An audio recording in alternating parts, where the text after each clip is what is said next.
이스라엘의 하나님, 우리 하나님이라는 제목으로 말씀 전하겠습니다. 제가 팔복 말씀을 전하고 있었는데 오늘은 팔복 말씀을 잠시 내려놓고 이제 팔복의 마지막 8번째 복이 남았는데 그 말씀은 다음 시간에 전하기로 하고, 오늘은 느헤미야 말씀으로 함께 말씀을 나눌 텐데, 이스라엘의 하나님, 우리 하나님이라는 제목으로 말씀 전하겠습니다. 자, 오늘 우리가 읽은 이 9장 말씀인데, 이 느헤미야에서 이 9장 말씀이 차지하는 위치는 이제 이스라엘 백성들이 성벽을 다 재건한 후에 이제 하나님 앞에 하나님께서 그들에게 일으키시는 이 이스라엘의 부흥운동에 관한 이야기를 담은 내용이 느헤미야 9장입니다. 하나님께서 이스라엘 백성들에게 부흥을 주시는 것이죠.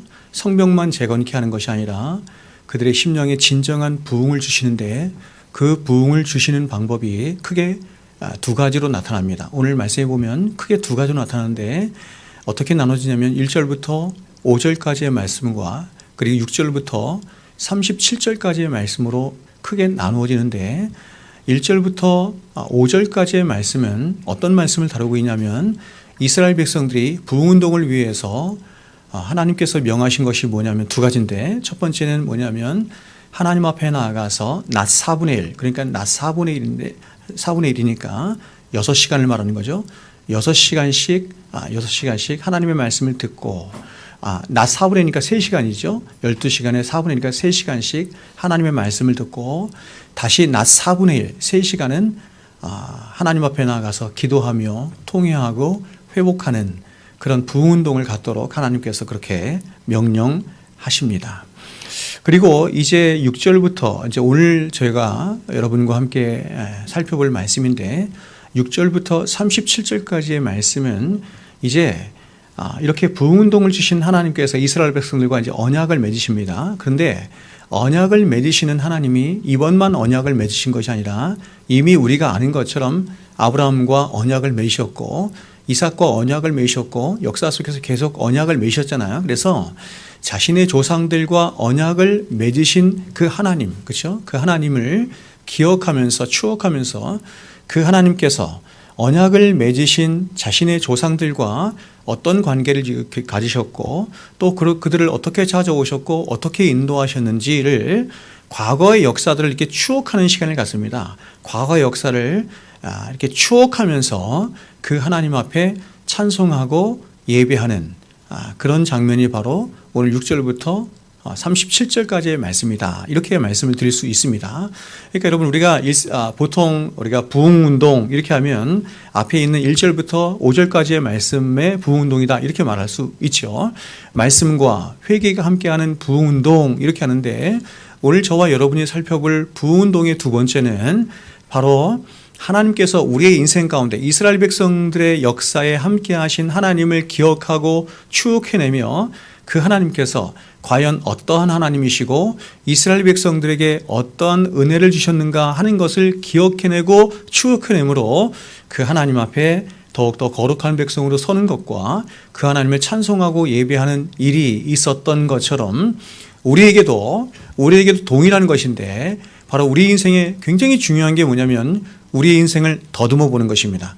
과거로부터, 어려서부터 우리 인생 가운데 하나님께서 우리를 어떻게 찾아오셔서 어떻게 만나주시고 어떻게 은혜를 주시고 어떻게 역사하셔서 지금까지 여기까지 인도하셨나라고 하는 하나님의 그 은혜의 손길들, 은혜의 역사들을 우리가 추억해내는 것이 부흥의 굉장히 중요한 관건이다, 이렇게 말씀을 드릴 수가 있습니다.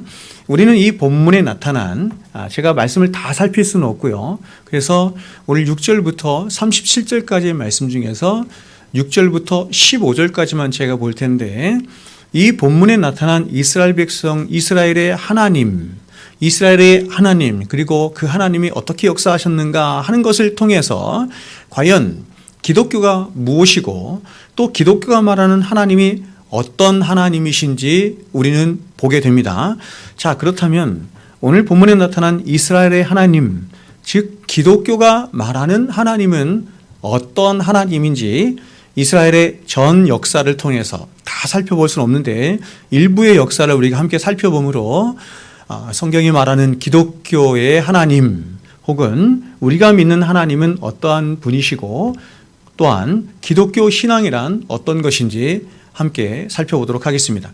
가장 먼저 이스라엘 백성들은 자신의 조상들과 언약을 맺으셨고 그리고 이제 곧 언약을 다시 갱신하세요. 다시 갱신하실 하나님을 뭐라고 고백하고 있냐면 가장 먼저 이렇게 고백합니다. 창조주 하나님 이렇게 고백하죠. 자, 6절 보세요. 6절 같이 한번 읽어보겠습니다. 시작. 오직 주는 여호와시라. 하늘과 하늘들의 하늘과 이럴 성신과 땅과 땅 위의 만물과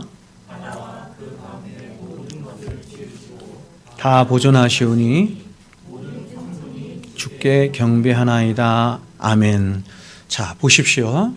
이스라엘 백성들과 언약을 맺으셨고 언약을 나는 너의 하나님이 되고 너희는 나의 백성이 되는 언약을 맺으셨고 그 언약을 이스라엘 역사 속에서 계속해서 또한 갱신해 오셨으며 이제 이스라엘에게 다시금 부흥운동을 허락하시면서 그 이스라엘 백성들과 다시금 언약을 갱신하실 그렇죠? 그 갱신하실 하나님을 가장 먼저 이스라엘 백성들이 무엇이라고 고백하고 있냐면 바로 온 우주 만물을 지으셨고 그 만물을 지금도 붙들고 계시고 통치하고 계신 창조주 하나님이다. 이렇게 가장 먼저 고백하는 것입니다. 자, 여러분 우리가 성경을 열면 성경은 그 시작을 이렇게 시작을 하죠. 태초에 하나님이 천지를 창조하시니라. 태초에 하나님이 천지를 창조하시라. 여러분 모세오경은 어느 날 갑자기 뚝 떨어진 것이 아니라 모세오경은 하나님이 이스라엘 백성들과 시내산에서 언약을 맺으시고 너희들과 나의 이 언약 관계 속에서 내가 과연 너희들과 언약을 맺은 내가 누구인지를 내가 지금부터 말해줄게. 그리고 너희들과 나와의 언약 관계를 어떻게 할 것인지를 하나님께서 율법으로 주신 것, 그것이 모세오경이다 이렇게 말할 수 있죠. 그런데 하나님께서 이스라엘 백성들과 언약을 맺으시면서 자신을 이스라엘 백성들에게 드러내시고 나타내시는데 가장 먼저 자신을 드러내신 게 뭐냐면 나는 온 우주 만물, 천지 만물을 지은 창조주 하나님이다. 이렇게 창세기 1장 1절을 열면서 그렇게 말씀하는 것이죠. 기독교 신앙의 첫 시작이 바로 온 세상을 지으신 분이 바로 하나님이시다라고 하는 것을 믿는 것으로부터 시작이 된다. 이렇게 말하는 것입니다. 여러분 여기서 천지란 우리가 발을 딛고 살아가는 지구뿐만 아니라 온 우주 만물까지를 다 아우르는 모든 피조 세계를 말하는 것이죠. 모든 피조 세계를 셀 수 없이 많은 수많은 별들과 땅과 거기에 충만한 모든 것들과 바다와 그 가운데 있는 모든 것들, 하늘에 있는 것이나 땅에 있는 것이나 모든 생물들이 다 하나님이 지으신 것이다. 하나님이 지으신 것이다. 하나님은 창조주시고 그 외의 모든 것들은 다 피조물이다. 이렇게 시작을 하는 것입니다. 여러분 하나님이 창조하신 드넓은 우주를 한번 보십시오. 제가 여러분에게 말씀을 드렸던 것처럼 이 우주의 크기를 측정한다는 것은 불가능합니다. 이 우주가 얼마나 큰지를 측정하는 것은 불가능해요. 천문학자들에 의하면 제가 여러분에게 늘 말씀드린 것처럼 은하라고 하는 것이 대략 1000억 개가 있대요. 은하라고 하는 것이 대략 우주 안에 1000억 개가 있는데 한 은하 안에 대략 행성이 몇 개가 있냐면 1조 개가 있다고 합니다. 그러니까 1조 개가 있는 은하가 1000억 개가 있는 우주는 과연 어떤 것입니까, 여러분? 그런데 그 우주를 하나님이 창조하셨다는 것입니다.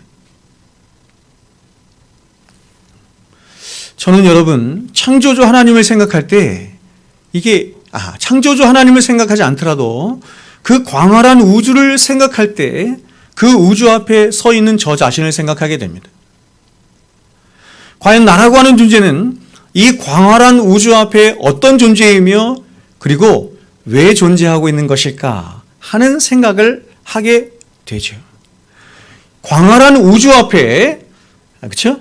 은하가 1000억 개가 있는데 그 1000억 개 안에 한 은하 안에 1조 개나 되는 별이 있는데 그렇죠? 1조 개나 되는 별이 있는데 그 수많은 별들 중에 지구는 아주 작은 행성이죠. 그 지구 안에 대한민국이 있고 대한민국의 세종시가 있고 세종시 안에 제가 있습니다. 과연 그 드넓은 우주 앞에 나라고 하는 존재는 누구란 말입니까? 그리고 과연 나라고 하는 존재는 왜 여기 있는 것입니까? 왜 여기 있는 것이죠? 이런 생각을 할 때 굉장히 숙연해지게 됩니다.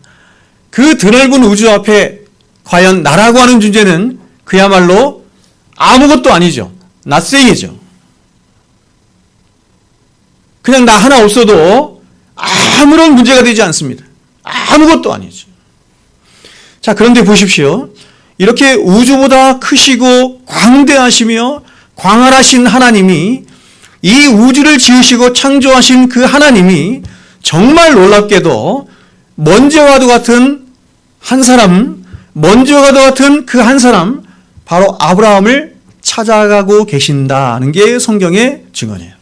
자, 7절 한번 보세요. 7절, 8절 한번 보겠습니다. 같이 읽겠습니다. 시작. 주는 하나님 여호와시라. 옛적에 아브라함을 택하시고 갈대아 우르에서 인도하여 내시고 아브라함이라는 이름을 주시고.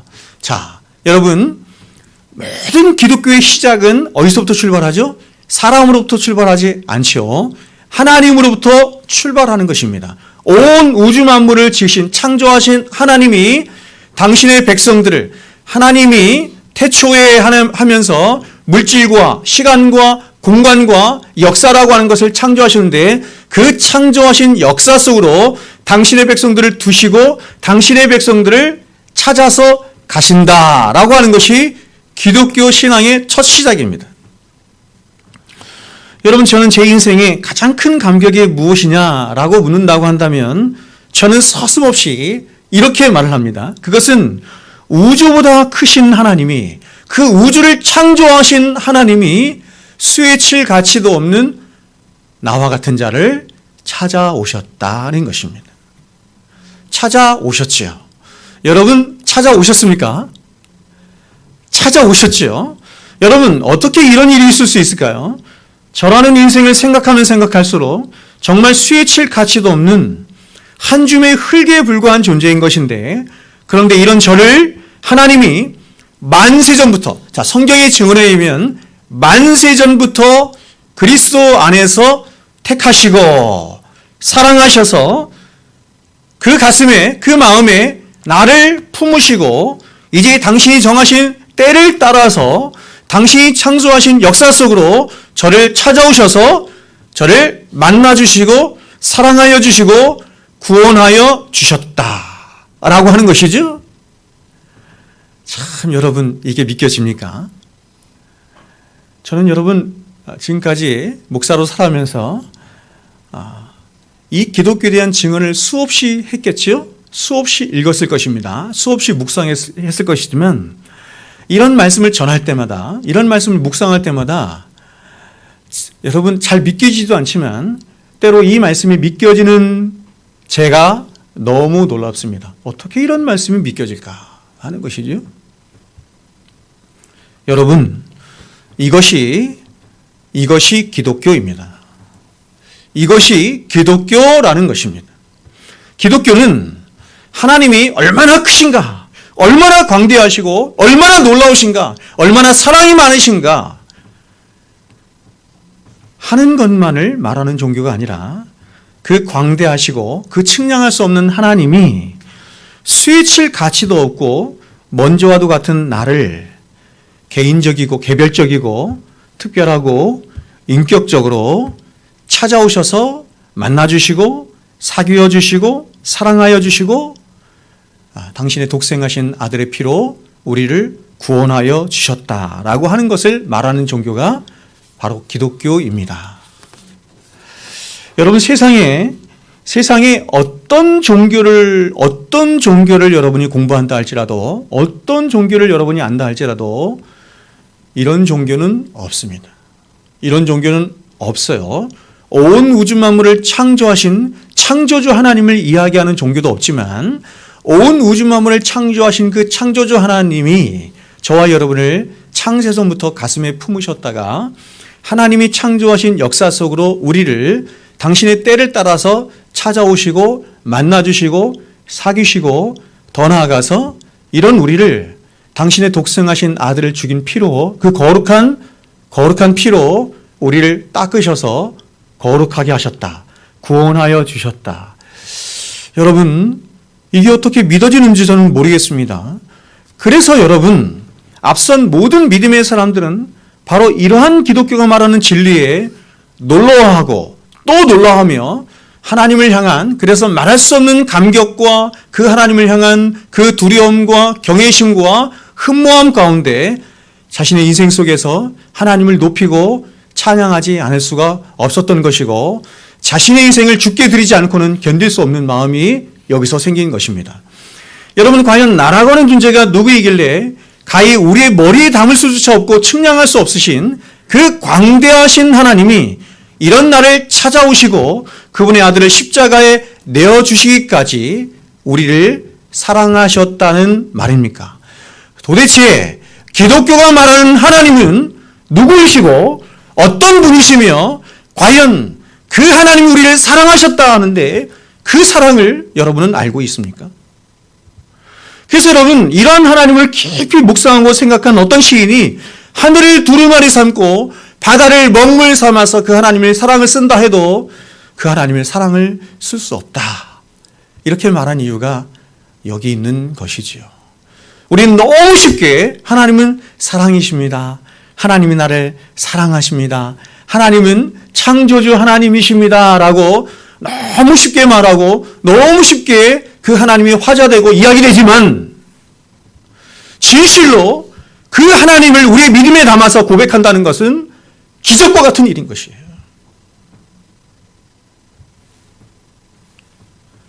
여러분, 과연 나라고 하는 존재가 그분께 무엇이길래 하나님은 이런 저와 여러분 같은 자들이 드리는 예배를, 이 예배를 하나님이 가장 기뻐하실 뿐만 아니라 때로는 저와 여러분 때문에 아파도 하시고 슬퍼도 하시며 또한 더 나아가서 우리가 짓는 어떤 죄 때문에 하나님은 진노하시고 한순간도 우리를 떠나지 아니하신다 라고 하는 것이 성경의 증언이죠. 여러분, 이런 성경의 증언이 믿어진다는 것이 그래서 위대한 것이에요. 어떻게 믿어집니까 이게? 저와 여러분이 과연 어떠한 존재이길래 하나님은 저와 여러분을 하나님이 이렇게 대하신다는 말입니까? 그래서 욥은 이것을 도무지 이해할 수가 없어서 하나님을 향해서 이렇게 고백을 했죠. 사람이 무엇이기에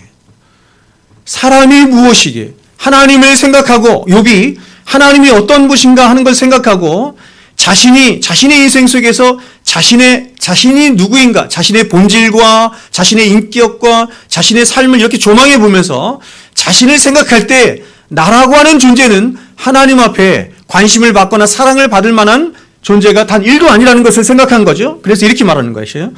사람이 무엇이기에 주께서 그를 크게 만드사 그에게 마음을 두시고, 여기서 크게 만드사라고 하는 것은 하나님이 다른 모든 피조물들과 완전히 구별되게 하나님 당신의 형상으로 왜 피조하셨는가 하는 것이죠. 당신의 형상으로 크게 만드사 그에게 마음을 두시고, 마음을 두셨다라고 하는 것은 제가 여러분이 늘 말씀드린 것처럼 자신의 전 존재를 두셨다, 이런 것이죠. 하나님이 자신의 전 존재를 사람에게 두셨다, 이렇게 말하는 것이죠. 아침마다 권징하시며 순간마다 단련하시나이까. 주께서 내게 눈을 돌이키지 아니하시며 사람만 본다는 것입니다. 자신의 백성만 본다는 것입니다. 내가 침을 삼킬 동안도 나를 놓지 아니하시기를 어느 때까지 하시리까. 사람을 감찰하시는 이여 내가 범죄하였던들 주께 무슨 해가 되오리이까. 어찌하여 나를 당신의 관역으로 삼으셔서 내게 무거운 짐이 되셨나이까. 하나님이 우리를 관역으로 삼으셨다는 것입니다. 하마르티아, 죄의 어원은 관역에서 벗어난다, 이런 것 아닙니까? 하나님이 우리를 지으셔서 하나님이 우리를 당신의 모든 것의 목적으로 삼으셔서 그렇게 우리를 대하시고 우리를 사랑하시고 우리를 살피시고 그렇게 하신다는 것이죠. 그래서 하나님도 우리에게 말씀하신 것입니다. 너도 나를 그렇게 사랑하는 것이 마땅하다. 그렇게 나를 사랑하지 않는 것이 바로 하마르티아 죄다 이렇게 말씀하는 것이죠. 여러분, 이렇게 아브라함을 찾아오신 하나님처럼 나를 찾아오셔서 나를 만나 주신 하나님을 나의 하나님으로 믿고, 보십시오. 목사님의 하나님이 아닙니다. 누구의 하나님이 아닙니다. 나의 하나님으로 믿고 따르는 것이 기독교가 말하는 구원의 시작이고 믿음의 시작이에요. 기독교는 절대로 여러분 이렇게 뭉쳐서 말하지 않습니다. 우리의 하나님이 아니라 나의 하나님입니다. 개별적으로 하나님 우리를 찾아오시는데 어떻게 찾아오시냐면 개별적이고 특별하고 인격적으로 찾아오십니다. 개별적으로 특별하고 인격적으로 사랑하십니다. 하나님께서 이스라엘 백성들에게 말씀하실 때 이렇게 말씀하십니다. 늘 내가 세상 중에 너희만 아는 것처럼 알았다. 너희만 아는 것처럼 알았다. 세상에 수많은 피조물들, 수많은 사람들이 있을 것인데 하나님이 이스라엘 백성을 향해서 너희만 아는 것처럼 알고 사랑했다. 여러분, 하나님이 여러분 그렇게 만나주셨습니까? 하나님이 여러분을 그렇게 사랑하십니까? 우리가 하나님의 사랑을 안다라고 할 때 그 하나님의 사랑은 이런 사랑을 말하는 것이에요. 많은 사람들이 있지만 많은 사람들 가운데 이 사람도 사랑하고 저 사람도 사랑하고 그중에 나도 사랑하셨다. 그것이 기독교 사랑이 아니라 바로 나를 사랑하시되 개인적이고 특별하고 인격적으로 나를 사랑하신다 하는 것이죠. 여러분, 저는 지금도 이런 생각을 여전히 가지고 있습니다. 제가 신대원 때 여러분에게 고백을 했지만 신대원 때 800명의 신대원들이 있지만 제가 그 800명 신대원생들 중에서 거의 제일 가난했어요. 거의 제일 가난해서 너무 가난하고 어렵게 살았지만 그럼에도 불구하고 제가 하나님을 향해서 늘 이렇게 고백했습니다. 왜 하나님이 나만 더 특별히 사랑하시나? 왜 더 특별히 사랑하셔서 이런 고난을 갖게 하시나? 이렇게 하셨습니다. 지금도 그 생각 동일하게 갖고 있습니다. 왜 하나님이 많은 목사들이 있는데 그 많은 목사들 중에서 나만 더 특별히 사랑하시나? 여러분, 하나님이 저만 사랑하시겠습니까? 그렇지 않죠. 그렇지 않습니다. 당신의 백성들을 똑같이 사랑하시죠. 완전한 사랑으로, 자, 하나님의 사랑이 100이 있는데 그 100 중에서 이 사람에게 2, 이 사람에게 3, 이 사람에게 5 이렇게 사랑하시는 것이 아니라 하나님은 자신의 사랑 100으로 100 전체로 한 사람을 사랑하시고 100 전체로 또 한 사람을 사랑하시는 거예요. 개별적이고 인격적이고 특별하게 사랑하신다. 그 사랑을 아는 것이 진정으로 하나님의 사랑을 알았다, 깨달았다 할 수 있는 것입니다. 자, 그런데 여러분, 이렇게 아브라함을 찾아오신 하나님이 보십시오. 아브라함에게 어떻게 하고 계시는지 한번 보십시오. 놀랍습니다. 바로 그의 이름을 지어주시고 있습니다. 그의 이름을 불러주시고 계십니다. 김춘수 시인이 쓴 꽃이라고 하는 시 잘 아시죠? 내가 그의 이름을 불러주기 전에는 그는 하나의 몸짓에 불과하였다. 그렇죠? 하나님이 오셔서 그의 이름을 지어주시고 그를 불러주십니다. 이걸 소명이라고 하죠. 여러분, 우리가 아는 것처럼 원래 아브라함의 이름은 아브람입니다. 아브라함의 뜻은 존귀한 아버지라고 하는 뜻입니다. 존귀한 아버지. 여러분, 아브라함이 누구를 말하는 거냐면 우리를 말하는 거예요. 우리를 말하는 것입니다. 근데 하나님은 이런 아브라함을 찾아오셔서 그의 이름을 어떻게 바꿔주시냐면 열국의 아버지라고 하는 뜻을 가진 아브라함이라 이렇게 이름을 바꿔주시죠. 사레도 마찬가지입니다. 원래 이름이 사레였는데 사라 이렇게 바꿔주죠. 열국의 어머니라고 하는 이름의 뜻을 가진 사라로 바꿔주십니다. 여러분, 전통적으로 히브리 사상에서 말하는 이름은 그 존재 자체 혹은 존재 정체성을 말하는 것이죠. 여러분, 하나님의 이름이 뭡니까? 하나님의 이름이 뭐예요? 영원토록 있을 내 표본이라. 내 이름의 표본이라. 뭐예요, 여러분? 하나님의 이름이 여호와지요. 하나님의 이름에, 여호와라고 하는 이름에 하나님의 정체성이 딱 담겨져 있는 것입니다. 여호와는 어디서 왔어요? 예흐예에서 왔다. 이렇게 제가 말씀드렸어요. 예흐예가 비동사입니다. 비동사. 있다, 존재한다 이런 뜻입니다. 자, 보십시오. 있다. 스스로 있고 스스로 존재하실 수 있는 분은 세상에 하나님밖에 없다는 뜻입니다. 그래서 하나님이 나는 여호와라 라고 말씀하시면서 뒤에 그것을 풀어 말씀하시죠. 나는 스스로 있는 자니라. 하나님의 이름에 하나님의 정체성이 담겨지는데 하나님은 스스로 독립적으로 계실 수 있는 이 세상의 유일하신 분 하나님이십니다. 다른 모든 피조물은 여러분 하나님이 어떻습니까? 하나님에 기대어 있습니다.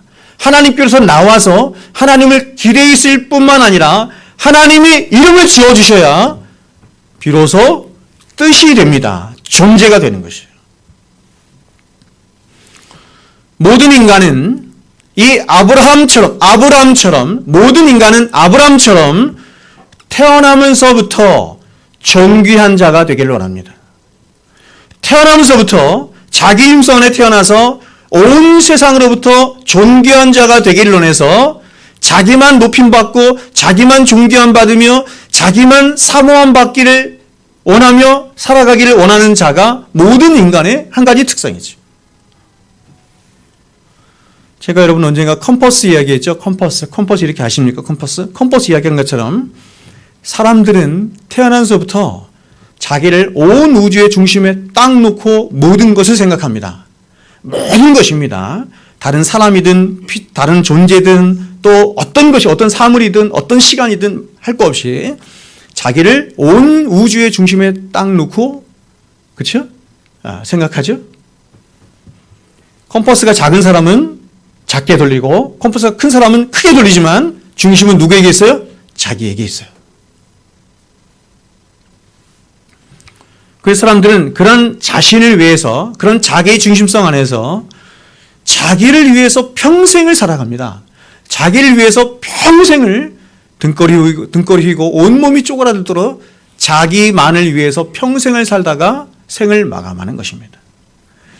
이것이 아담 안에 태어난 모든 인간들이 갖는 자기 중심성의 삶의 목적입니다. 그런데 여러분 이런 죄인된 인간을 창조주이신 하나님이 찾아오셔서 어떻게 그 정체성을 바꿔주시냐면 너는 이제부터 아브라함이라 하지 마라. 더 이상 너를 위하여 사는 존재가 되지 말고 어떻게 합니까? 아브라함이라 하라 이렇게 말씀합니다.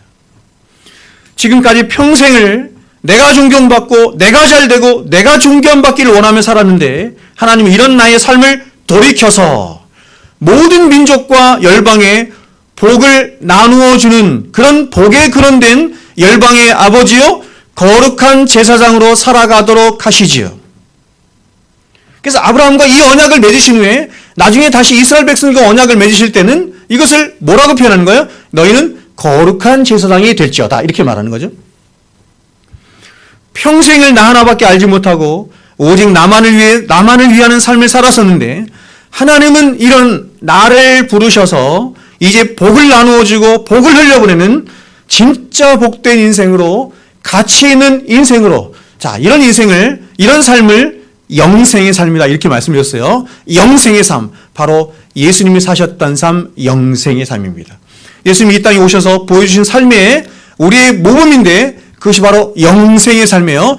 예수님은 이 땅을 33년 동안 사시면서 액체의 삶을 사셨습니다. 눈물과 핏물과 땀방울의 삶을 사셨는데 그 모든 액체의 삶이 오직 하나님의 영광과 다른 이웃들, 다른 사람들을 복되게 하고 다른 사람들을 가치롭게 하기 위한 삶으로 사셨어요. 그것이 하나님이 원래 사람을 지으신 사람의 존재 목적이다 이렇게 말하는 거예요. 예수님이 우리의 삶의 모범이죠. 그때 사람은 죄를 범함으로 아브라함이 됐습니다. 자기밖에 모르죠. 자기의 중심성 안에서 살게 되었는데 하나님이 이런 아브라함을 찾아오셔서 그의 이름을 아브라함이라 열국의 아버지라 바꿔주셔서 이제 거룩한 제사장으로 하나님을 예배하고 하나님을 높이며 또 하나님을 영광스럽게 하며 더 나아가서 수많은 사람들을 살리고 수많은 사람들을 하나님께로 돌아오게 할 수 있는 거룩한 제사장으로서의 삶을 살게 하시는 것입니다. 그렇다면 여러분은 어떻습니까? 과연 여러분은 여러분에게 주어진 인생을 어떻게 바라보며 그래서 어떤 인생의 목적 가운데 살아가고 있습니까? 나는, 이 모든 인생들이 질문하는 거 아닙니까? 나는 누구이며 나는 왜 사는가? 나는 왜 사는가? 어떻게 사는 것이 가치 있게 사는 삶인가? 어떻게 사는 것이 존귀하게 사는 것인가? 어떻게 사는 것이 진정으로 영생이 있는 삶을 사는 것인가 생각해 보셔야 합니다. 저와 여러분은 이 세상에서 어떤 모습으로 어떤 직업 가운데 살고 있든지 전혀 관계없이 바로 이 창조주 하나님을 모시고 그 하나님의 무한한 사랑을 받으며 그렇게 살아가도록 부르심을 받은 가장 존귀한 자들일 뿐만 아니라 더 나아가서 거룩한 제사장으로 하나님을 높이고 하나님을 예배하며 더 나아가서 수많은 사람들에게 그 하나님의 복을 나누어주고 꾸어주고 흘려보내며 살아가도록 부르심을 받은 거룩한 제사장, 복의 근원된 자들이다라고 하는 것을 잊어서는 안 됩니다. 여러분, 왜 이 세상이 이토록 풍요로워지고 이토록 편리해졌음에도 불구하고 사람들은 행복하지 않습니까? 제가 여러 번 말씀드리지만 40년 전, 50년 전보다 지금 수십 배 잘 살게 되었음에도 불구하고 사람들이 행복하지 않은 이유는 바로 하나님의 창조의 원리에서 벗어났기 때문입니다. 하나님은 인간의 행복을 위로는 하나님을 사랑하고 옆으로는 이웃을 사랑하며 살아갈 때 비로소 사람이 행복하고 기쁨이 넘치도록 하나님이 사람을 그렇게 창조하셨는데 아담 안에 타락한 모든 인간들은 저마다 다 각자 자기만을 위하고 자기만을 위한 삶을 삶으로 아무리 세상이 돈이 많고 이렇게 풍요로워진 세상이 되어서도 행복하지 않은 거예요.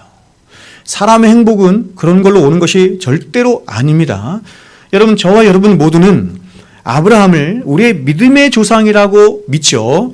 아브라함을 우리의 믿음의 조상이라고 믿는, 다시 말해서 아브라함처럼 열국을 섬기는 아버지요 거룩한 제사장으로 부르심을 받은 자들이라는 사실을 절대로 잊어서는 안 됩니다. 그래서 여러분, 이렇게 아브라함이라고 하는 이름을 지어주신 하나님은 그렇게 이름을 지어주신 것으로만 이제 끝나지 않고 그렇게 지어주신 이름이 이 땅에서 성취되고 이루어지도록 저와 여러분을 성도라는 이름을 주셨는데 그 성도라는 이름이 이 땅에서 성취되고 이루어지도록 그와 언약을 맺으시는 거예요. 저와 여러분과 언약을 맺으시는 것입니다. 자, 8절과 보겠습니다. 8절 같이 한번 읽어보겠습니다. 시작. 그의 마음에 주 앞에서 충성된 가나안 족속과 헷 족속과 아모리 족속과 브리스 족속과 여부스 족속과 기르가스 족속의 땅을 그의 씨에게 주리라 하시더니 그 말씀대로 이루셨사오니. 아멘. 여러분, 저와 여러분은 얼마나 나약하고 핍절하고 악한 존재들인지 모르겠습니다. 그렇게 이런 저와 여러분들이 열국을 섬기는 자로 거룩한 제사장처럼 산다는 것 불가능하죠. 아무리 들여다보고 또 들여다봐도 이렇게 거룩한 제사장으로 위로 하나님을 사랑하고 옆으로 이웃을 섬기며 살아가는 자로 살아간다는 것은 불가능한 것처럼 보입니다. 우리 그런 고백 많이 하죠. 그래서 하나님은 저와 여러분에게 이름만 지어주신 것이 아니라 그 이름대로 살아가는 자들이 되도록, 그 이름이 성취되어 가는 자들이 되도록 우리 안에서 스스로 약속하시고 스스로 열심을 내십니다. 우리 안에서 우리의 열심이 아니라 우리의 의가 아니라 당신의 의로 우리 안에서 약속하시고 우리 안에서 열심을 내세요. 근데 여러분, 하나님이 그 언약을 어떻게 이루시는지 한번 보십시오. 자, 9절 한번 읽겠습니다. 9절 시작. 주께서 우리 조상들이 애굽에서 고난받는 것을 감찰하시며 홍해에서 그들의 부르짖음을 들으시고. 자, 여러분, 우리가 아는 것처럼 하나님은 아브라함에게 너를 복의 근원이 되게 할 것이, 언약의 내용이죠. 언약의 내용이에요. 너를 복의 근원이 되게 할 것이며, 두 번째는 또 내 자손이 하늘의 별과 같이 많아지게 할 것이고, 세 번째는 반드시 너를 젖과 꿀이 흐르는 가나안 땅에 이르게 할 것이다 라고 약속하셨죠. 언약하셨습니다. 그런데 이렇게 아브라함에게 하신 약속은 아브라함 때에 모든 것이 다 이루어지지 않죠? 아브라함에게 하나님이 약속하셨는데 그 모든 것이 아브라함 때에 다 이루어지지 않습니다. 그러나 여러분, 하나님이 아브라함에게 약속하신 그 모든 약속은 반드시 이루어집니다. 우리가 성경을 보면 하나님이 아브라함과 언약을 맺으셨고 아브라함의 때에 그 언약이 성취되는 것도 있고 시간이 지나서 왕정시대에 이루어지는 것도 있고 지금까지 아직 이루어지지 않은 것도 있어요. 아브라함의 약속 가운데는. 자, 여러분, 우리는 여전히 자기 중심 안에 신앙생활을 하면서 이렇게 생각해요. 하나님이 우리에게 약속하신 모든 약속들이 반드시 나의 때 다 이루어져야 한다, 이렇게 생각합니다. 하나님의 약속은 얼마든지 그리스도 예수 안에서 예스가 되니 이렇게 베드로전서에서 말하죠. 그래서 이런 약속을 따라서 하나님께서 반드시 나에게 약속하신 모든 것들이 나의 때에 이루어질 것처럼 그렇게 생각을 합니다. 그러나 하나님은 당신이 약속하신 것들을 반드시 이루시되 저와 여러분이 바라고 기대하는 우리가 정한 때 혹은 우리가 기대하는 때를 따라서 혹은 우리가 기대하는 방식을 따라서 이루시는 것이 아니라 하나님 당신 절대 주권을 갖고 계신 하나님, 그리고 하나님이 약속하셨잖아요. 그래서 하나님이 약속하신 그 정하신 때를 따라서 그리고 당신이 정하신 크고 위대하고 비밀한 방법을 따라서 이루시고 성취하시는 분이십니다. 자, 여러분, 하나님께 우리가 약속을 받았는데 하나님, 나는 이런 방법으로 하나님이 그 약속을 이루어주시길 원합니다. 근데 하나님이 그대로 이루셨다라고 하는 것은 그분은 하나님이 아니실 가능성이 많은 것입니다. 하나님의 생각과 우리의 생각은 달라요. 하나님의 비밀은, 하나님이 갖고 계신 비밀은 크고 비밀한 것입니다. 우리가 상상할 수 없는 것입니다. 우리에게 갚으시고 우리에게 응답하시는 하나님의 그 응답이 수만 가지로 있는 것이에요. 만일 우리가 기대하는 방식을 따라서 하나님께서 그대로 이루신다고 한다면 우리의 생각이나 그분의 생각이나 또이또이죠. 우리가 생각하지 못한 방식으로 하나님이 이스라엘 백성들을 구원하시되 홍해를 가르시는 방식이죠. 이스라엘 백성들도 감히 상상할 수 없었고 애굽 사람들도 상상할 수 없었고 하늘에 있는 천사들조차도 상상할 수 없었던 하나님이 이스라엘 백성들을 구원하시는데 그것이 약속이야. 근데 어떻게 구원하시냐면 아무도 상상할 수 없었던 방식이죠. 홍해를 가르시는 방식으로. 여러분, 이러한 하나님의 방식이 가장 찬란하게 드러나는 것이 무엇입니까? 십자가이죠. 십자가. 인간을 구원하시는 방식을 과연 누가 하나님 당신의 아들을 십자가에 죽여서 구원하시는 방식이라고 누가 감히 생각이나 했겠습니까? 누가 감히 생각이나 했겠습니까? 그래서 여러분, 이 땅에 있는 사람들은 역사 속에서, 수천 년의 역사 속에서 인간들은 계속해서 자신들을 구원할 메시아를 계속해서 그런 사람 찾는 거예요. 철인을 주십시오. 위대한 정치가를 주십시오. 위대한 사회 변혁가를 주십시오. 위대한 교육 전문가를 주십시오. 이렇게 생각하는 거예요.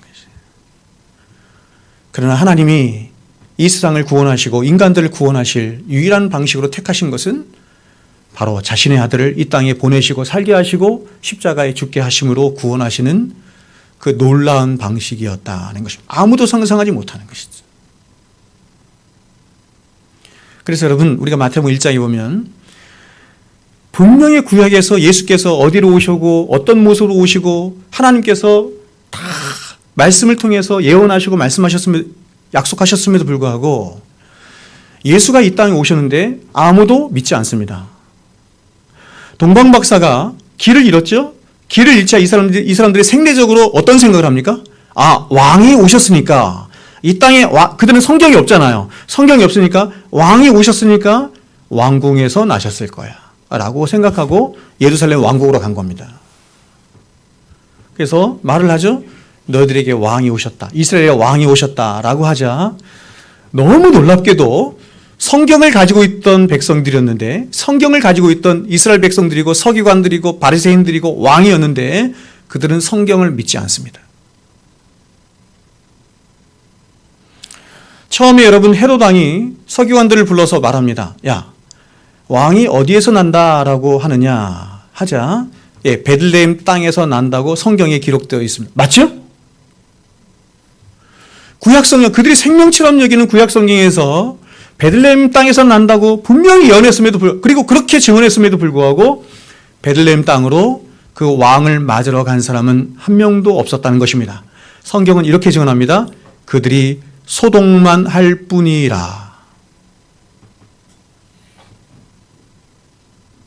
성경도 가지고 있지 못한, 그제서야 성경을 귀로 들었던 동방의 박사들, 그 사람들만 아기 예수께 가서 자신들에게 있는 가장 귀한 것을 드려서 그 예수를 영접하죠.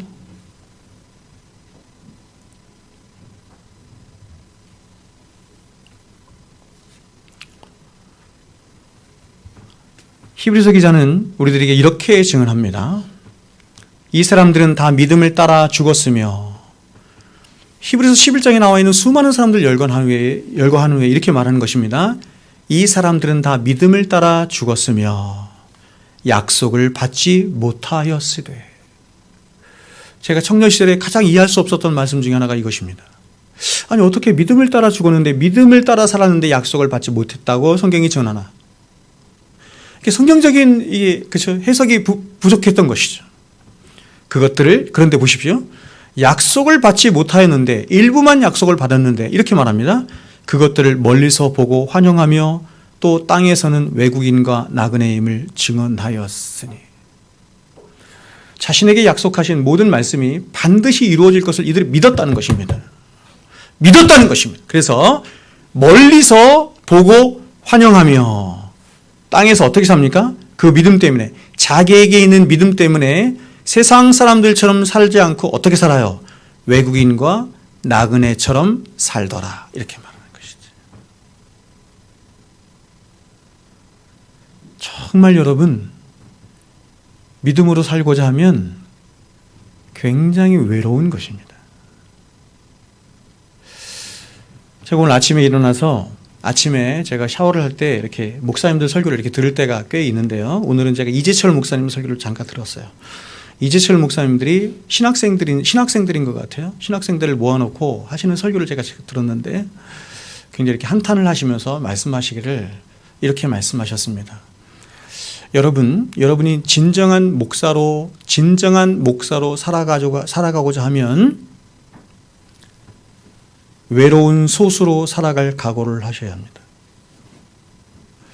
대부분의 목사들은 넓은 길에 서서 갑니다.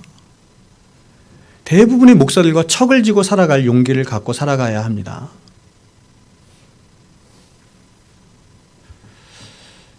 목사뿐이겠습니까? 성도들도 마찬가지죠. 그래서 믿음의 길을 좁은 문 좁은 길이라 말씀하신 것이고, 외롭고 힘든 길이다 이렇게 말씀하신 거예요. 이스라엘 백성들은 430년 동안 애굽의 노예로 있으면서 아브라함의 하나님, 이삭의 하나님, 야곱의 하나님은 어디 가셨나? 그 하나님은 자신들을 잊으신 것은 아닌가? 그 하나님이 아브라함과 이삭과 야곱에게 하신 그 약속은 과연 잊으신 것인가 하며 그 하나님을 원망하며 의심했을지 모릅니다. 그러나 하나님은 한 번도 자신이 약속하신 그 약속들을 잊으신 적도 없고 자신의 백성들을 잊으신 적도 없고 떠나신 적도 없어요. 그래서 어떻게 하시냐면 9절에서 말씀하는 것처럼 그들을 감찰하시며 그들의 부르짖음을 들으셨다 이렇게 말합니다. 하나님은 아브라함과 약속하신 너로 큰 민족을 이루고 너의 자손들 하늘의 별과 같이 많게 하실 것이라는 그 위대한 약속을 이루시기 위해서 일상 그 누구도 상상하지 못한 크고 비밀한 방식으로 정말 놀랍게도 아무도 생각하지 못한 방식인데 430년 동안이나 애굽이라는 세상에서 가장 큰 나라의 보호막 속에 그들로 하여금 생육하고 창성하며 중다하며 강성하여 가도록 하신 것이죠.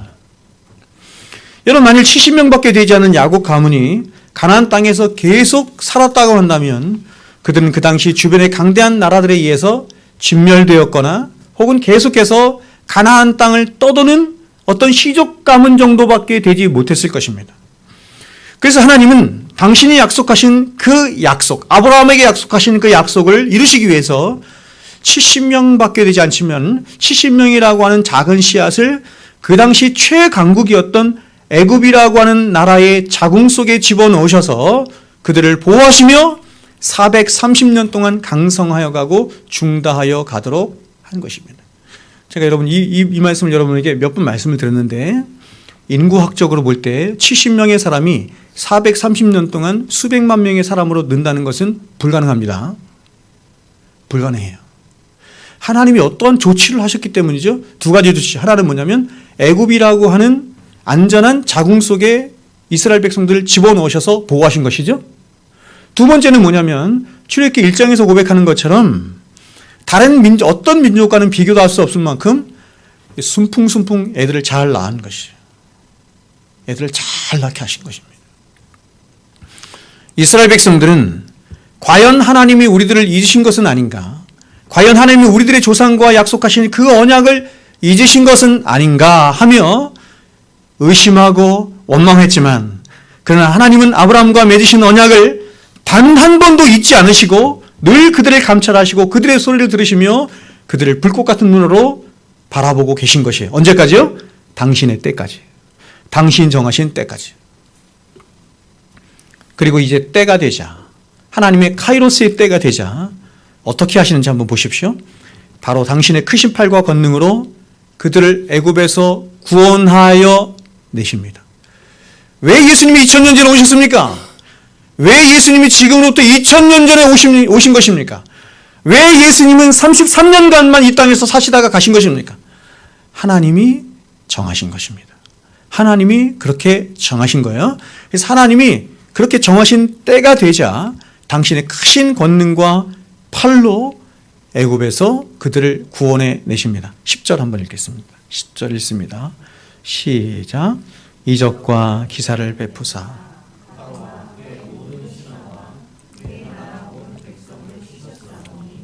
이는 그들이 우리 조상들에게 교만하게 행함을 아셨습니다. 주께서 오늘과 같이 명예를 얻으셨나이다. 아멘. 여러분 애굽이라고 하는 나라는 이 당시 세계 최강국이었습니다.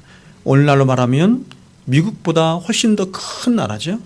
그러나 이에 반해서 이스라엘은 어떻습니까? 이스라엘은 하나님이 그들에게 직접 말씀하신 것처럼 너희는 세상 중에 가장 작은 민족이라 이렇게 말씀합니다. 가장 작은 민족.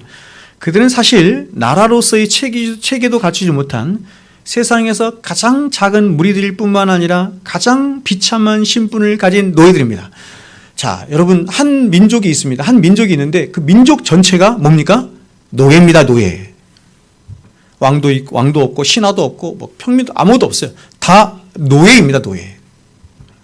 굉장히 독특하죠. 우리를 말하는 거예요.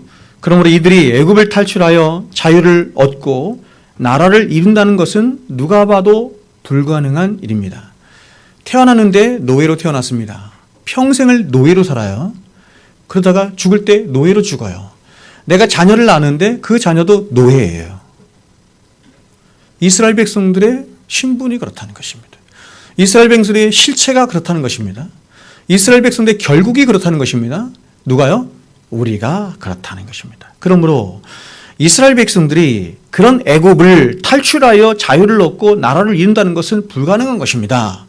우리가 이런 세상을 탈출하여 하나님 나라의 백성이 된다는 것은 불가능한 것입니다. 그런데 여러분 어떻습니까? 하나님은 이러한 세상이 말하고 싶어하는 모든 이론들과 생각들과 논리들을 다 무너뜨리시고 오직 당신이 말씀하시고 약속하신 그대로 하나님이 하신 그 말씀 그대로 약속 그대로 이루시고 성취하시죠. 여러분 하나님이 어떻게 약속하셨습니까? 바로 하나님은 아브라함에게 이렇게 말씀하셨습니다. 창세기 15장에 이렇게 430년 전에 이렇게 약속하셨어요. 여호와께서 아브라함에게 이르시되 너는 반드시 알아라. 네 자손이 이방에서 객이 되어, 여기서는 이방은 애굽을 말하는 거 있죠.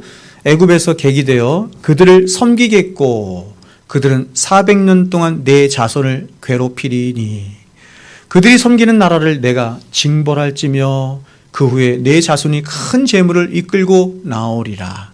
너는 장수하다가 평안히 조상에게로 돌아가 장사될 것이요 네 자손은 4대 만에 이 땅으로 돌아오리니 이는 아모리 족속의 죄악이 아직 가득 차지 아니함이니라 하시더니. 놀랍지 않습니까, 여러분? 여러분, 오늘날 사람들은 인류의 미래에 대해서 지금 현재 보여주는 어떤 힘의 논리와 국제 질서들과 그리고 돌아가는 경제적인 상황들, 사회적인 어떤 현상들을 보면서 앞으로 세상은 이럴 것이다, 저럴 것이다 라고 미래학자들 뿐만 아니라 사람들이 어느 정도 예측을 하죠. 생각을 하죠. 그러나 여러분, 이 세상은 잠깐 힘의 논리를 따라, 돈의 논리를 따라, 혹은 사람들의 계획과 도모를 따라서 그렇게 움직여지고 역사되어지며 결정되어지는 것처럼 한시적으로 보이지만, 그러나 인간의 모든 역사는 인간의 모든 역사의 주관자 되신 하나님이 정하신 그 약속들과 언약을 따라, 하나님의 때를 따라 그렇게 움직여지고 성취되어지고 결정나게 되는 거예요. 그러므로 언약자손이라 불리는 저와 여러분은 이 세상의 꾀에, 세상 사람들이 말하는, 혹은 세상 전문가들이라고 말하는 것에 능하고 그런 것들에 귀를 기울이고 시편 1편에서 말하는 것처럼, 그렇죠? 그런 것이 아니라 하나님의 말씀에, 역사의 주관자 되신 하나님의 말씀에 능한 자들이 되어야 하는 것입니다. 일반 역사를 공부해보고 그리고 성경을 정말 통달한 사람이 여러분 솔직하게 정직하게 서서 성경과 일반 역사를 보고 평가한다면 결국 일반 세상의 모든 역사는 성경의 역사로 실험되어질 수밖에 없구나라고 고백할 수밖에 없어요. 그래서 제가 여러분에게 늘 말씀드린 것처럼 세상의 역사는 두 가지가 가는 것입니다. 세상의 일반 역사와 우리가 역사 시간에 배우거나 하는 것이죠. 일반 역사와 또 하나님이 정하신 구속의 역사라는 것인데 구속의 역사가 함께 가는 것입니다. 함께. 그래서 함께 이렇게 평행선을 가기도 하고 또 때로는 함께 만나서 함께 가기도 하고 때로는 교체하기도 하고 이렇게 가다가 결국 파루시아 때에 예수님의 종말이 오면 하나의 역사로만 귀결돼서 가는 것이에요. 그게 구속의 역사인 것입니다. 이 세상의 역사는 없어지는 것이에요. 그렇다면 여러분 하나님이 어떻게 이들을 구원하십니까? 가장 먼저 10가지 재앙을 통해서 이들을 구원하시죠. 즉 하나님이 이상이 신이라 여기는 모든 것들을 다 무너뜨리시는 방식으로, 그래서 오직 하나님만이 이상의 유일하신 하나님이시라고 하는 것을 나타내시고 드러내시는 방식으로 이스라엘을 구원하십니다. 그리고 종국엔 유월절 어린 양의 피로, 즉 자신에게 하나밖에 없는 독생자를 십자가에 내어주시는 방식으로 당신의 백성된 교회를 구원하시는 것이죠. 그렇다면 여러분 이렇게 오직 하나님 당신의 권능과 은혜로 애굽의 압제로부터 이스라엘 백성들을 구원하시는 하나님이 이제 그 백성들을 어떻게 하시는지 한번 보십시오. 이제 애굽에서 그들을 구원하셨어요. 구원하신 다음에 어떻게 하시는지 한번 보십시오. 11절부터 15절 제가 한번 읽어드리겠습니다. 또 주께서 우리 조상들 앞에서 바다를 갈라지게 하사 그들이 바다 가운데를 육지같이 통과하게 하시고 쫓아오는 자들을 돌을 큰 물에 던진같이 깊은 물에 던지시고 낮에는 구름 기둥으로 인도하시고 밤에는 불 기둥으로 그들이 행할 길을 그들에게 비추셨사오며 또 시내 산에 강림하시고 하늘에서부터 그들과 말씀하사 정직한 규례와 진정한 율법과 선한 율례와 계명을 그들에게 주시고 거룩한 안식을 그들에게 알리시며 주의 종 모세를 통하여 계명과 율례와 율법을 그들에게 명령하시고 그들의 굶주림 때문에 그들에게 양식을 주시며 그들의 목마름 때문에 그들에게 반석에서 물을 내시고 또 주께서 옛적에 손을 들어 맹세하시고 주시겠다고 하신 땅을 들어가서 차지하라 말씀하셨사오나. 자, 여러분 하나님 당신의 은혜와 권능으로 당신의 백성된 교회 이스라엘 백성들을 애굽에서 구원하신 하나님은 이제 내가 너희를 애굽으로부터 구원했으니 이제부터는 이제 너희 힘으로 한번 살아봐라 이렇게 하시는 분이 아니시죠? 이거는 이신론자들이 얘기하는 것입니다. 이신론자들, 하나님이 세상을 창조하시긴 했는데 거기에 관여하시지는 않는다. 그냥 내버려 두신다. 이신론자들이 말하는 거예요. 큰 은혜와 권능으로 당신의 백성들 애굽으로부터 구원하신 하나님은 그들의 모든 인생의 여정에도 아까 욥이 고백했던 것처럼 10일 3킬 동안 그 짧은 수간도 한 번도 그들을 떠나지 아니하시고 그들의 평생에 그들과 함께 하시며 그들을 돌보시고 그들을 지키신다는 것입니다. 하나님은 당신의 백성들을 절대로 예수님께서 말씀하신 것처럼 홀로 고아처럼 두지 않으시죠. 홀로 고아처럼 두지 아니하시고 늘 그들을 눈동자처럼 지키시는 하나님이시죠. 여러분, 이스라엘 백성들은 어떤 자들입니까? 그들은 평생을 애굽에서 종살이하던 자들입니다. 평생을 애굽에서 종살이하던 자들입니다. 태어나면서부터 종으로 태어나서 평생을 종살이하다가 결국 종으로 죽을 수밖에 없는 운명 가운데 있는 자들이 이스라엘 백성들, 우리예요. 그래서 이들이 가장 잘하는 것이 있다고 한다면 그게 뭐냐면, 또 이들의 삶에 가장 익숙한 게 있다고 한다면 그게 뭐냐면 종된 삶이에요. 종된 삶. 이 굉장히 익숙한 거예요. 이렇게 사는 게 편한 거예요. 세상의 종이 되고 나의 종이 되고 죄의 종이 되어서 살아가는 것이 사람들이 편한 것입니다. 익숙한 거예요. 그것이 자기를 심판과 멸망으로 인도하는 길임에도 불구하고 사람들은 그것을 거부를 못해요. 왜냐하면 그게 너무 익숙하니까. 그런데 이런 이들은 이렇게 종살이만 잘하는 게 아니라 보십시오. 지각도 없고 부패하기까지 하며 폐악하기까지 합니다. 종살이가 몸에 꽉 배어있는데, 애굽의 종살이라는 것은 몸에 꽉 배어있는데 지각도 없고 부패하고 하나님을 향해서 폐악하기까지 합니다. 그래서 이들이 얻은 별명이 뭐냐면 목이 곧은 백성입니다. 하나님 이스라엘 백성을 말씀하실 때마다 저희들은 목이 곧은 백성이다. 이렇게. 아무것도 가진 것도 없고 아무런 능력도 없는 이 세상에서 가장 무능한 노예들일 뿐인 것인데 거기에 폐악하기까지 하는 거예요. 그래서 이들이 40년 동안 도모한 일이라고 하는 것이 날마다 하나님을 원망하고 하나님을 떠나고 모세를 대적하며 끊임없이 뭐 한 겁니까? 애굽으로 돌아가자 하는 것입니다.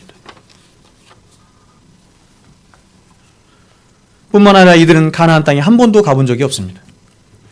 더군다나 이들이 지녀야 하는 그 광야길은 풀 한 폭이 나지 않은 광야길입니다.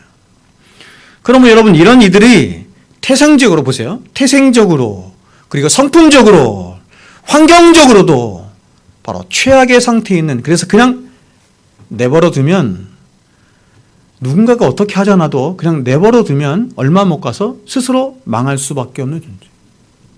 그래서 로마서 1장에서 3번이나 하나님께서 불의한 인간들을 향해서 하나님이 심판을 내리시는데 그 심판의 최고 정죄가 뭐냐면 그 본성대로 내버려 두시는 것입니다. 3번에 걸쳐서 말씀해 내버려 두시는 것이에요. 태생적으로, 성품적으로, 환경적으로 인간은 그냥 내버려 두면 망하는 존재인 거예요.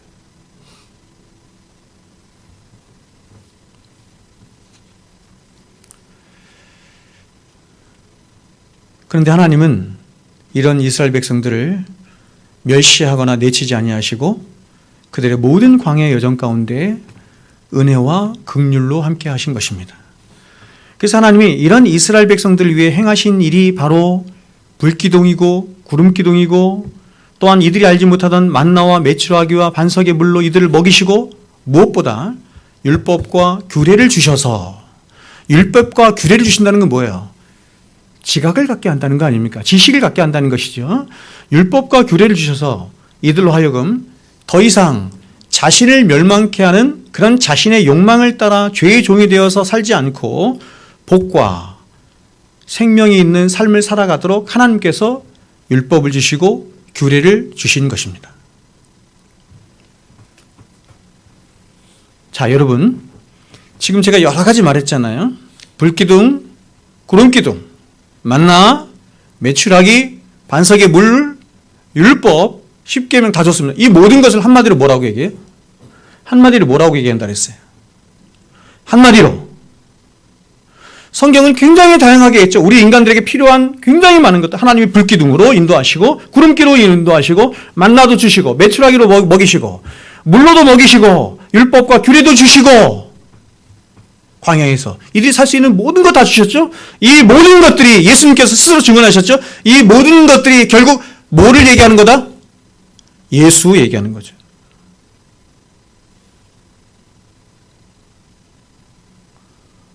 하나님 백성은 예수에게로 와서 예수로 살다가 예수 먹고 예수 마시고 예수 밟고 광야길 지나서 여호수아라 그랬죠. 여호수아가 예수예요. 예수 앞세워서 가나안 땅에 들어가는 자를 성도 이렇게 말하는 거예요. 그러니 여러분, 저와 여러분이 살면서 인생을 살면서 평생 여러분 생각하고 배워야 될 게 뭐냐면 다 예수구나. 예수로 먹이시고 예수로 입히시고 예수로 인도하시고 나는 예수 없으면 아무것도 아니구나.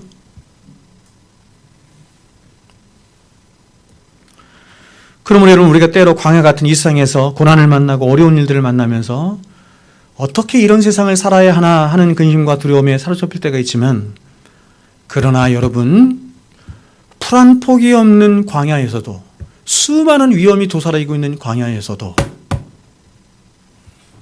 이스라엘 백성들이 단 한 사람도 죽지 않았다는 사실을 우리는 절대로 잊어서는 안 됩니다. 세상은 돈이 최고다, 명예가 최고다, 돈 없으면 죽는다, 물질 없으면 죽는다, 좋은 직장이 있어야 산다 등등등 많은 것들을 이야기하지만, 성경은 그것이 너희를 살리는 것이 아니라 그것은 하나님이 이미 노아에게 일반은 총 가운데 다 약속으로 주신 거야. 무엇을 먹을까 마실까 입을까 염려하지 마. 그거 다 이미 약속돼 있어. 너희들이 염려할 것은 말씀으로 살지 못하고 말씀으로 순종하지 못하는 그거 염려해. 그렇게 살지 못할 때 너희들은 멸망하니까. 하나님의 백성은 아무리 광야 같은 이 세상에서도 절대로 그 광야 같은 세상 때문에, 세상으로 인해서 망하지 않아요. 세상이 아무리 위협적으로 보여도 세상은 절대로 저와 여러분을 어떻게 할 수 없어요. 어떻게 할 수 없어요. 다만 이스라엘 백성들처럼 끝까지 하나님의 약속을 믿지 않고 말씀을 따라가지 않은 그 믿음 없음과 그 말씀에 순종하지 않음이 그들이 망하는 유일한 이유인 것입니다. 여러분, 히브리서 기자는 우리에게 이렇게 말씀합니다. 히브리서 11장, 믿음은 바라는 것들의 실상이요 보이지 않는 것들의 증거니 선진들이 이로써 증거를 받았느니라. 믿음으로 모든 세계가 하나님의 말씀으로 지어진 줄을 우리가 아나니 보이는 것은 나타난 것으로 말미암아 된 것이 아니니라. 자, 여러분, 우리 눈에 보이는 이 세상에 대해서 히브리서 기자가 얘기하는 게, 이 세상은, 우리 눈에 보이는 이 세상은 그냥 있어진 세상 같아 보이지만 그냥 있어진 세상이다 이렇게 말하는 것은 여러분, 불교도들이나 아니면 동양 사상이 그렇게 말하는 거예요. 어떻게 여러분 그냥 있어요? 세상에 여러분 그냥 있는 게 있어요, 여기? 바보 같은 얘기 아닙니까? 우리 눈에 보이는 이 세상은 그냥 있어진 세상 같아 보이거나 혹은 보이는 것으로 말미암아 있게 된 것이 아니라 그렇게 생각되어지지만 절대로 성경은 그렇지 않다는 것입니다. 성경은 우리 눈에 보여지고 만져지는 이 세상의 모든 만물이 보이지 아니하심, 놀랍게도 보이지 아니하시는 하나님으로부터 말미암았다. 그분께로부터 나왔다. 로마서 11장 33절에서 말하는 것처럼 모든 만물이 그에게서 나오고 그로 말미암고. 그러므로 보이는 이 세상의 실체만을 붙들고 살아가는 그런 삶은 어리석고 무익한 삶이라는 것입니다.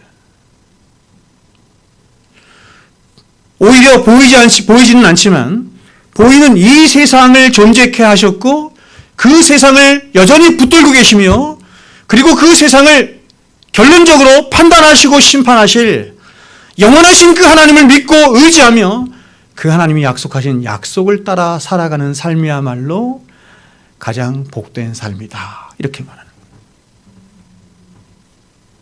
그러므로 이 광야 같은 세상을 살아간 저와 여러분에게 가장 절대적으로 필요한 것이 뭡니까?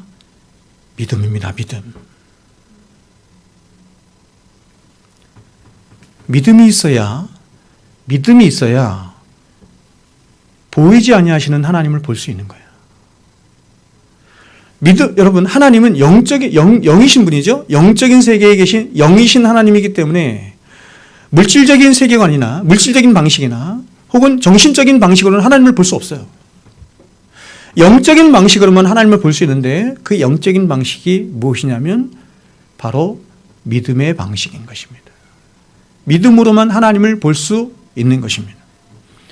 믿음이 있어야 보이지 아니하시는 하나님과 그 하나님이 약속하신 가장 귀한 하늘과 땅에 속한 모든 약속들을 믿고 의지하며 따라갈 수 있는 힘과 용기를 가질 수 있는 것입니다. 여러분, 우리가 믿는 하나님은 당신이 말씀하시고 당신이 약속하신 모든 것들을 이렇게 말씀하세요.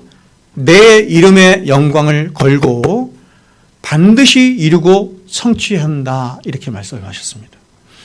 여러분, 하나님이 세상에서 가장 귀하게, 가장 존귀하게 생각하는 것이 한 가지 있는데 그것이 뭐냐면 당신의 이름의 영광인데 당신의 그 이름의 영광을 걸고 더 나아가서 그 이름의 영광을 위하여 너희들을 반드시 구원하고 반드시 푸른 풀밭 맑은 물가로 인도할 것이다. 이렇게 약속하세요. 그러나 이렇게 성경에 예언된 모든 약속들이 그리스도 예수 안에서 이미 다 이루어지고 성취된 약속들이라 할지라도 그러한 약속들을 보세요. 내 것으로 만들 수 있는 이 믿음이 없다고 한다면 우리는 성도라고 하는 이름은 가졌으나 거의 세상 사람들과 방불한 그런 핍절하고 거지 같은 삶을 살 수밖에 없는 것입니다. 세상 사람들 거의 같은 것이에요. 자, 여러분, 믿음으로 살아야 합니다. 아까 제가 이재철 목사님 말씀드렸죠. 제 말씀을 이 얘기만 하고 제가 마치겠습니다. 이재철 목사님 말씀 제가 드렸죠. 믿음으로 사는 사람이 그렇게 적다는 것입니다. 믿음으로 하나님의 말씀으로 정말로 진실로 이 하나님 말씀을 믿고 이 하나님의 말씀을 따라 정직하게 목회하는 목사들이 없다는 거예요. 그래서 진짜 목사가 되려면 외로운 소수로 살아갈 수밖에 없다. 이렇게 말씀하시는 것이죠.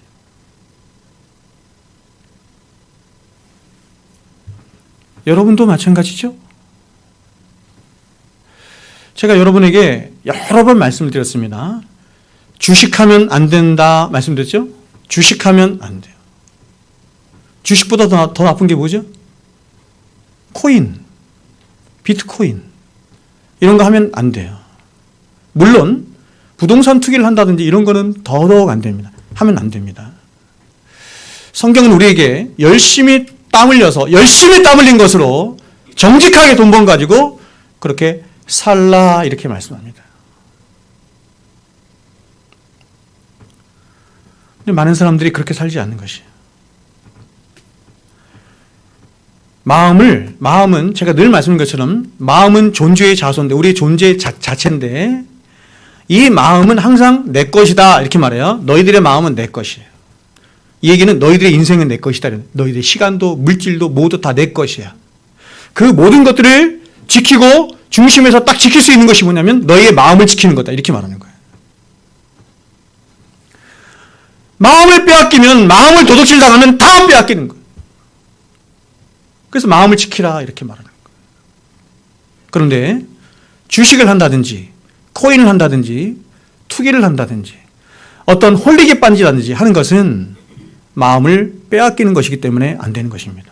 아멘이시죠? 여러분, 제가 어떤 많은 목사님들과 이렇게 운동을 같이 하는데 이번에 제가 알았어요. 주식 얘기가 나왔는데 다 주식하고 있는 거예요. 거의 저하고 한 사람만 빼놓고 다 주식을 하고 있었어요.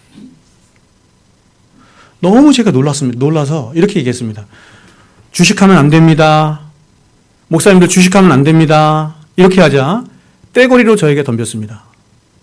떼거리로 저에게 덤비면서 어떤 이상한 근거들을 들어서 성도도 목사도 이 땅에서 이익을 내며 그렇게 주식을 하든지 뭘 하든지 투자를 하든지 해서 돈을 많이 벌어서 사는 것 하나님의 뜻이다 이렇게 말했습니다. 제가 아무 말도 하지 않았습니다. 제가 그 사람들 이길 수 있겠어요? 그 논쟁밖에 되지 않는 것이죠. 여러분, 하나님이 가난하게 살아라 정하여 주셨어요. 그럼 가난하게 사십시오. 그것이 내 하나님이 줄로 지으신 구역인 줄 믿습니다. 고린도전서 말씀은 이렇게 말씀해요. 억지로 부자가 되려고 애쓰지 마라. 억지로 자유인이 되려고 애쓰지 마라. 지금 여러분들이 한 달에 200만 원 받습니까? 300만 원 받습니까? 500만 원 받습니까? 거기에 감사하십시오. 또 다른 방식으로 그것이 하나님이 줄여주신 구역인 줄 알고 그 안에서 하나님을 섬기며 하나님 영광 위해서 사십시오. 나는 이것까지 부족해요. 나는 2천만 원이 있어야 되겠어요. 더 많은 돈이 있어야 되겠어요. 그렇지 않으면 나는 행복하지 않아요. 우리의 행복은 그런 데서 오는 게 아니에요. 그런데 마음 뺏기지 말라는 것입니다. 그래서 믿음이 필요한 거예요. 믿음이. 내가 지금 이렇게 가난하고 힘들어요. 내 옆에 있는 이웃이 굉장히 힘들고 어려울 때 나도 이렇게 힘들고 어렵지만 하나님께서 내가 더 힘들고 어려울 때 반드시 갚아주시고 더 좋은 곳으로 채워주실 걸 믿고 도와주는 거예요. 그게 믿음이죠.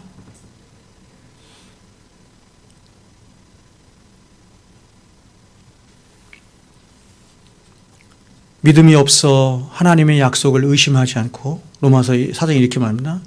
믿음이 없어 하나님의 약속을 의심하지 않고 또 믿음으로 견고해져서 하나님께 영광을 돌리며 하나님께 영광을 돌리는 이유가 믿음의 견고할 때거죠. 약속하신 그것을 또한 능히 이룰 줄을 확신하였던 아브라함. 그 아브라함처럼 저와 여러분도 그 동일한 믿음을 따라서 우리에게 약속된 영원한 생명에 관한 것들을 바라고 확신하며 살아감으로 하나님께만 영광이 되는 진짜 영생이 있는 진짜 하나님께서 인정하시는 그런 성도의 삶 살 수 있기를 주의 이름으로 축원드립니다. 기도하겠습니다.